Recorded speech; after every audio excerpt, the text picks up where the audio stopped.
Hello, welcome to this rum talk video. Thank you very much for tuning in. I'm guessing you are a fan of rum, that's why you wanted to discover more about the spirit. I myself am a big fan of the spirit, and in this video I really want to have a look at just how the British Empire really helped shape rum and really propel it to an international scale. So today, of course, rum is seen very much as a party drink, a very glamorous spirit. Rum-based cocktails come in different colors with tropical fruits on them. You know, it's all very fun, and the marketing agencies did a fabulous job at propelling rum into this image. However, back in the days when rum first started off, that was not the case at all. Rum was actually seen as a very cheap spirit, and it was a very cheap spirit. It was associated with the guts, it was associated with misery, depression, long voyages discovering mysterious lands. You know, it was one of those spirits that people didn't really want to go to. So we really need to go back in time, all the way back to the year of 1493. That was when Christopher Columbus, on his second trip to the Caribbean, he went to Hispaniola and brought back sugarcane. Now, this plant was originally growing in Southeast Asia, but they brought it back to the Caribbean because they saw the weather was really good for it, and indeed it was. Indeed, the plant started growing very well in the Caribbean. And very soon, all the Caribbean islands, you know, the Spanish Caribbean islands and the French and the British Caribbean islands adopted this plant and started growing sugarcane plantations and producing sugar. Very soon, by 1520, when the sugar boom in Europe happened, these islands were pretty much in full production of sugar and exported back to Europe. So now the Caribbean islands are really these sugar producing factories, you know, and this is really when a lot of the depression kind of started off, because obviously somebody had to work in these factories, and as things worked back in the days, these colonists, the French, Spanish, the British, they had slaves working the sugar plantations. They enslaved the locals. It got to the point where they needed more people, so they started shipping African slaves from West Africa all the way to the Caribbean. It cost about £7 to do so at the very beginning. But then as they needed more and more slaves, by around 1690 it cost about 17 to 20 pounds to ship a slave over from West Africa to the Caribbean. And again, this is when a lot of depression started happening. This is something beautiful, paradise islands, you know, producing this sweet, gorgeous stuff, and it just creates slavery and misery already. And a lot of sugar was produced for the European market. So much so that very soon they had a problem with waste management, because when you make sugar, what you do is you grow the sugar cane, you cut it up, chop it up in small pieces, you squeeze all the juice out, and then you boil the juice. You boil the juice until the moisture, the water, evaporates from it, and then you're left with sugar. You take the sugar out, you get rid of it, you export it to Europe. But then you're left with this stuff called molasses, this black, sweet, a little bittery stuff, molasses. And there was really no market for this. People didn't know what to do with it. They couldn't sell it, they didn't really want to eat it, so they threw it away to the sea, they buried it. But at some point, some genius discovered that if you add yeast to molasses, you can actually ferment it, like wine basically. And what you would get is the yeast would eat the sugars, produce alcohol, and you get this sugarcane wine. Then, if you went further, and they of course did, you can distill this wine, and you get rum. You get this white spirit rum, and that's what they got. They started producing this stuff, and it was extremely harsh. It was very unpleasant for the throat. You know, it was the very beginning, the early days of rum. They didn't really know much about aging or distillation processes, so it really was unpleasant. So they named it the Kill Devil. So the Caribbean islands started producing a lot of sugar, and on the side, with the waste that they would get, this molasses, they would transfer that into rum, or the Kill Devil. It was good. It was very good business back in days to produce sugar, because a lot of the wealthy businessmen, they actually left England and London they paid I believe it was a £6 fare to get from England all the way to the Caribbean, and they bought huge pieces of land in the Caribbean, British islands, and they set up their own plantation, sugar plantation farms. And they even invited a lot of the British servants. They organized this contract with British servants where a British person that couldn't afford a trip over to the Caribbean, they would sign a contract, and for 7 years they would have to serve this wealthy British entrepreneur, basically. Now at the end of the 7 years, the British servant got their freedom back, and as a reward for the service, they got a small piece of land on that British Caribbean island. This is again a lot of misery kind of stems from this, because as good as that plant looks, it was not perfect, because the piece of land that the servant got was tiny, so they couldn't actually set up their own plantation, and that was ultimately what these servants wanted. They wanted their own plantations to make a lot of money and become wealthy, but the land was just too small for their own plantation. So the maximum they could do is just grow some vegetables and fruit just to keep themselves alive. So it turned out that a lot of these servants that served for 7 years ended up just being drunk and miserable for the rest of their lives on these islands, and they pretty much consumed a lot of this early unpleasant rum that was being developed on the islands. Just talking about just how unpleasant the rum was, one of the things that people did was when they drank this rum, they would mix it with lemon juice or lime juice and put sugar with it. Sometimes they put mint. Basically, they would just use the resources that were around them just to make that taste more pleasing.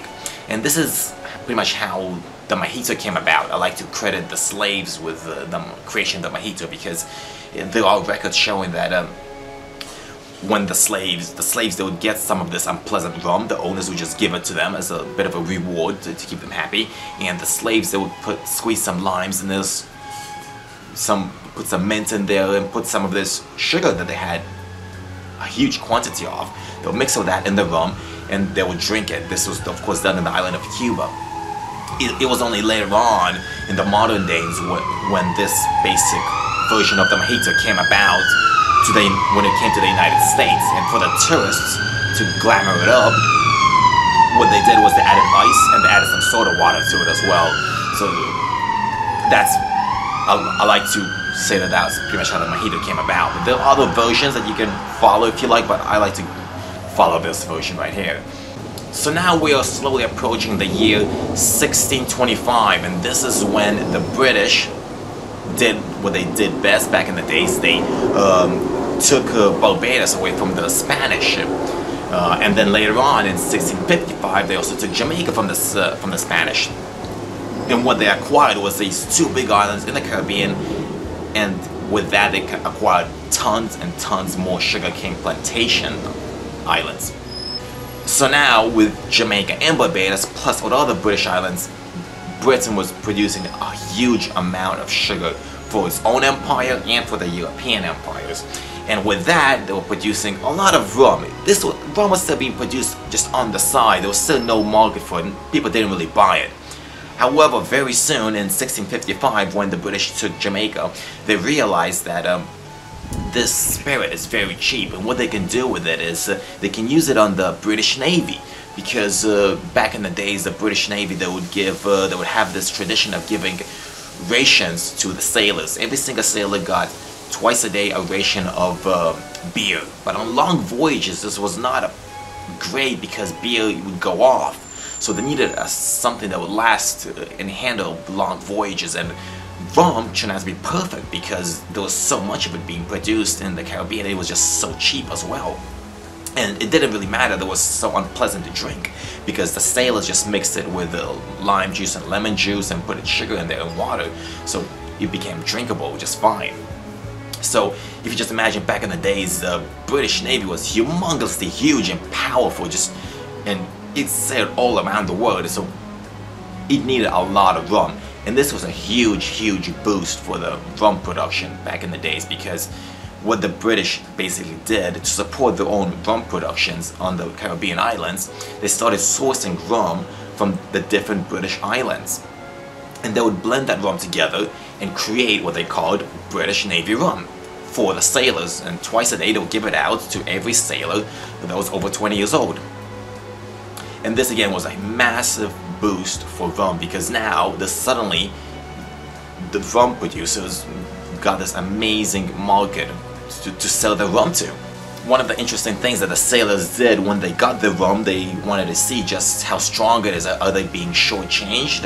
Is the captain giving them more water than rum? So what they used to do is they used to test it, and what they would do is they'll take the rum, they'll mix it with some gunpowder, and they'll light it up.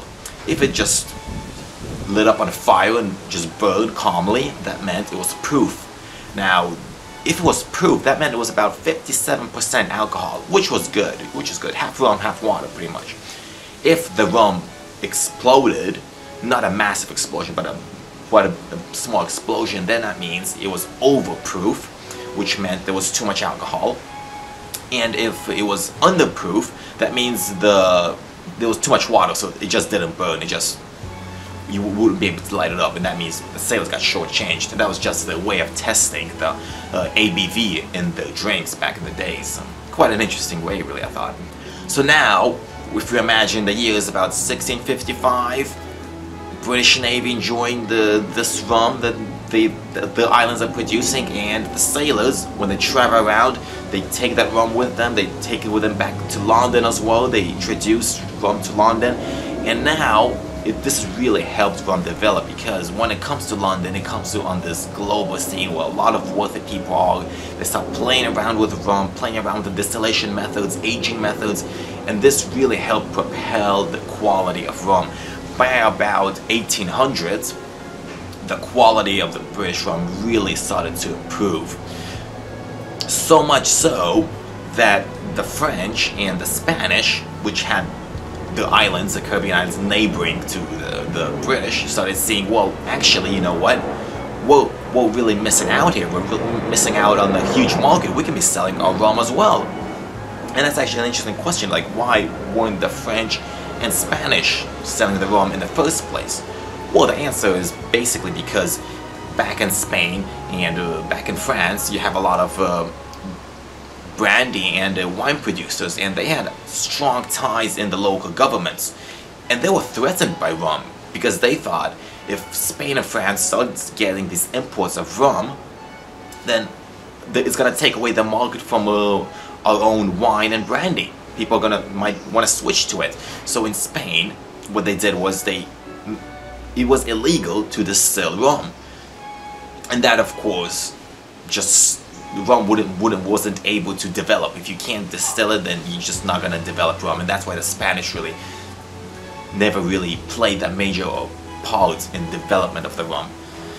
The French, you could distill rum, however, you couldn't import rum into France, which was, of course, also just contributing to slowing down the development of rum on the French side. It was only back in the probably late 1900s, late 1800s, when the French and the Spanish opened up their markets for rum, and that's when the French and the Spanish rum production really started to blow up as well, just like the British. So now we see that the British, even though they did it for their own financial gain, they really did help propel rum through their own navy. The French followed them, but they took a bit of a different path. The French, they didn't want to use molasses like the British. They used pure sugarcane juice, so right straight from after squeezing the sugarcane juice from the sugarcane, they would ferment that and then distill it. The Spanish, they also followed up as well, but they used the Solera aging method. So they would take molasses and they would ferment it, distill it, and then they would set up like a pyramid of barrels, and they would put that rum, the youngest rum in the top barrel, they let it age there.